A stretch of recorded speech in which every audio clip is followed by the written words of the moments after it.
Assalamualaikum warahmatullahi wabarakatuh. Sobat semua dimanapun kalian berada, jumpa lagi dengan channel terkeren, channel terupdate, channel terakurat, channel yang selalu melayani Anda, memberikan asupan informasi yang akurat, aktual, dan terkini, saudara. Pantauan data kami dari national.tempo.co. Pengamat menyampaikan pencapresan Anies Baswedan oleh Nasdem jadi magnet politik. Luar biasa. Kita bisa melihat bagaimana reaksi publik terhadap Anies Rashid Baswedan. Berduyun-duyun orang, terutama kaum milenial, baik di perkotaan maupun di perdesaan, mereka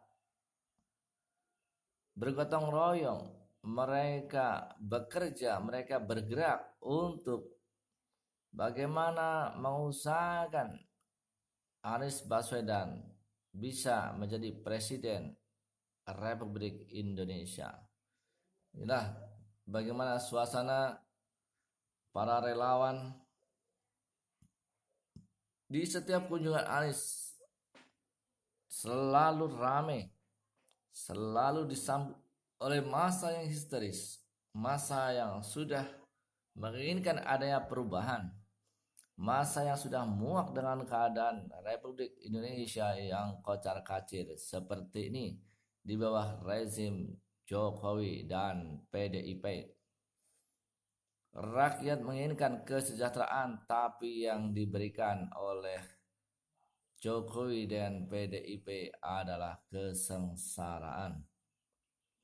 Rakyat menginginkan hidup yang mudah, tetapi dibikin jadi sulit karena kebijakan-kebijakan Jokowi dan rezim PDIP sebagai partai pendukung Jokowi.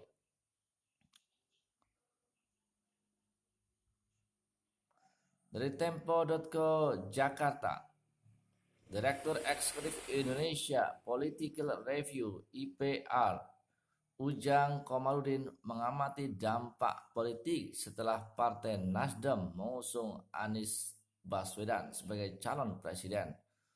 Menurut Ujang, apa yang dilakukan oleh Nasdem menjadi sebuah magnet politik tersendiri sehingga banyak pihak yang bereaksi termasuk partai koalisi. Buktinya banyak pihak termasuk partai koalisi Jokowi kebakaran jenggot dalam konteks mereka tidak menyukai apa yang dilakukan oleh Nasdem. Kata Ujang kepada Tempo Selasa Oktober 2022. Apa yang dilakukan Nasdem, kata Ujang, merupakan strategi partai yang tentu telah diperhitungkan secara matang, termasuk mempertimbangkan risiko dikritik, diserang, atau bahkan ingin mendegradasi Nasdem dan Anies. Ujang menuturkan ada dua sikap yang ditunjukkan oleh partai koalisi pemerintahan. Pertama, semua partai setuju mengamankan Jokowi hingga Oktober 2024. Namun yang kedua, ketika sudah membicarakan tentang pemilu dan pilpres, semua partai koalisi akan bergerak sendiri-sendiri. Inilah saudara, bagaimana dalam politik ini tidak ada kawan yang abadi, yang adalah kepentingan abadi. Jika ada kepentingan yang sama, maka mereka partai politik merapat. Jika tidak, maka mereka akan berjuang sendiri-sendiri, bergerak sendiri-sendiri. Inilah namanya politik. Jadi saya melihat apa yang dilakukan oleh Nasdem setelah itu deklarasi capres tidak ada masalah. Ujar pengamat politik dari Universitas Al-Azhar Indonesia itu, Ujang yakin Ketua Umum Nasdem Surya Paloh sudah mengantongi izin Jokowi. Enggak mungkin, enggak perlu izin, tutur dia. Urusan capres, masih kata Ujang Komarudin, tidak perlu mengekor pada pemerintah. Apa yang dilakukan Nasdem menurut dia tidak melanggar etika berpolitik. karena memang tidak ada aturan yang dilanggar. Ya, saudara, tentu kita semua tahu bagaimana Nasdem telah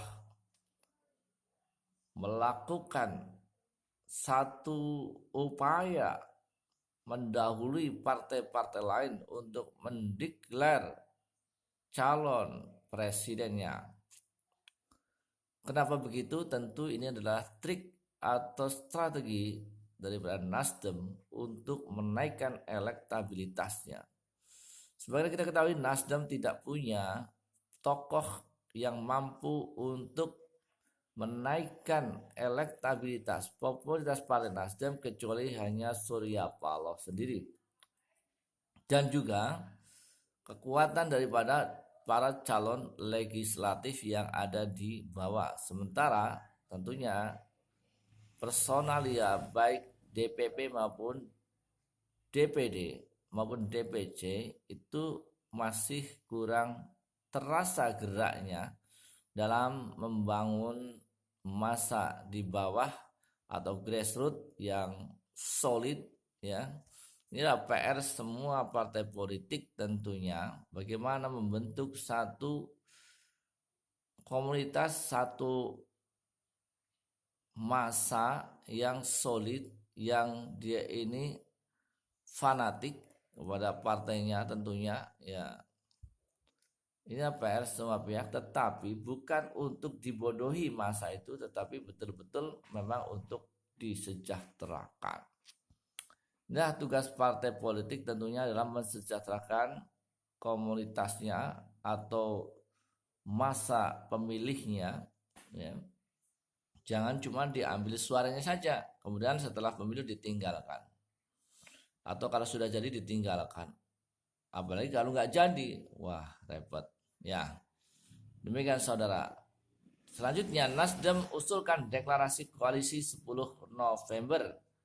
Bisa mundur jika cawapres belum disepakati. Ya. Hari ini adalah 28 Oktober. Masih ada waktu sampai tanggal 10 November. Mudah-mudahan prosesnya lancar dan semua bisa legowo, karena mengatasnamakan atau menomorsatukan kepentingan bangsa dan negara di atas kepentingan pribadi. Inilah bagaimana suasana diskusi yang dibangun oleh Partai Nasdem dalam menggagas soal cawapres dari Anies Rashid Baswedan. Dari Tempo.co Jakarta, pembentukan koalisi Partai Nasdem, Demokrat, dan Partai Keadilan Sejahtera atau PKS makin menunjukkan titik terang setelah sepakat mengusung Anies Baswedan sebagai capres. Namun masih ada ganjalan soal cawapres pendamping Anies. Setelah menyepakati cawapres, rencananya ketiga partai akan mendeklarasikan koalisi. Adapun Partai Nasdem mengusulkan deklarasi koalisi digelar pada 10 November, sehari sebelum ulang tahun Nasdem. Itu baru usulan, belum mendapat persetujuan semua pihak, kata Wakil Sekjen Partai Nasdem Hermawati Taslim kepada Tempo. Ya.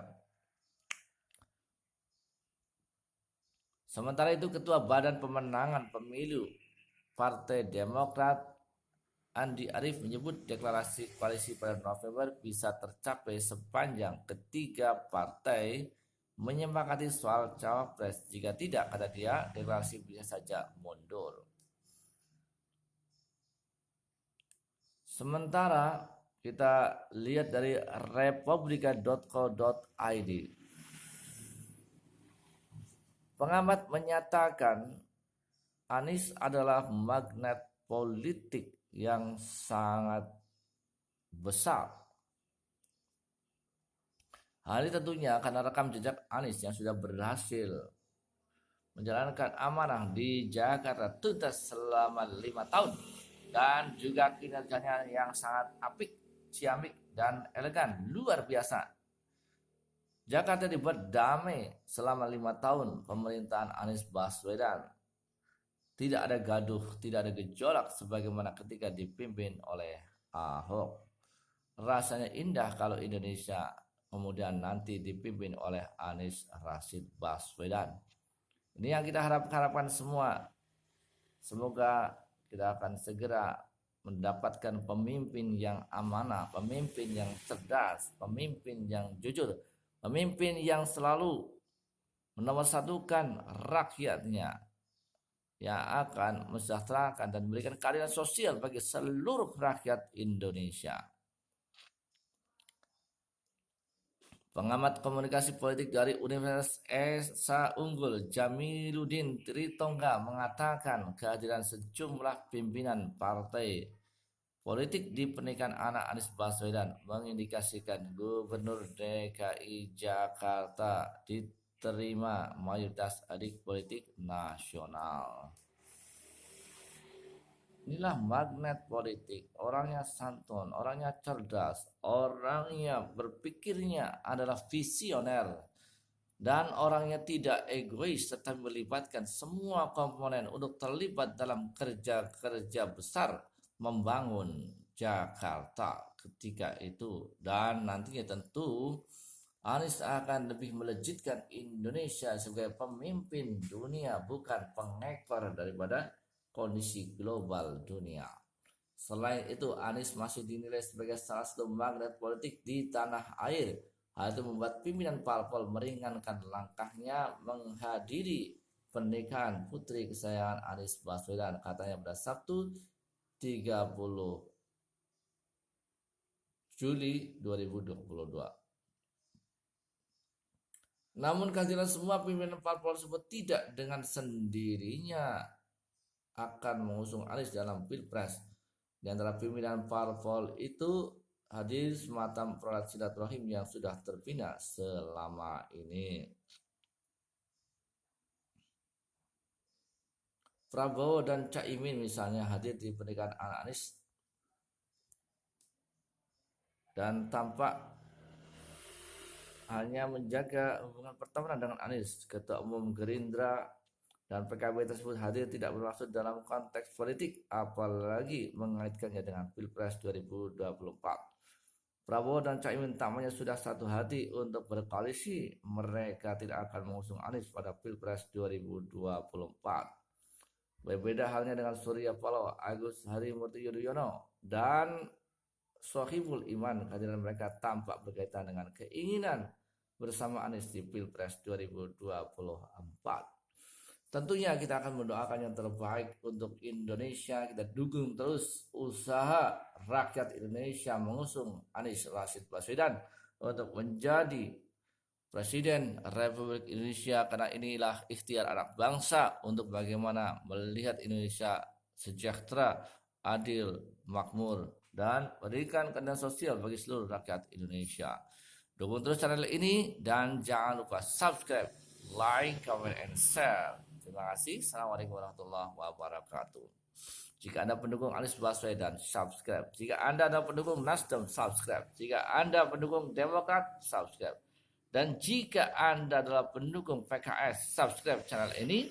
Kita bersama mengusung Anies Baswedan untuk menjadi Presiden Indonesia 2024. Terima kasih. Assalamualaikum warahmatullahi wabarakatuh.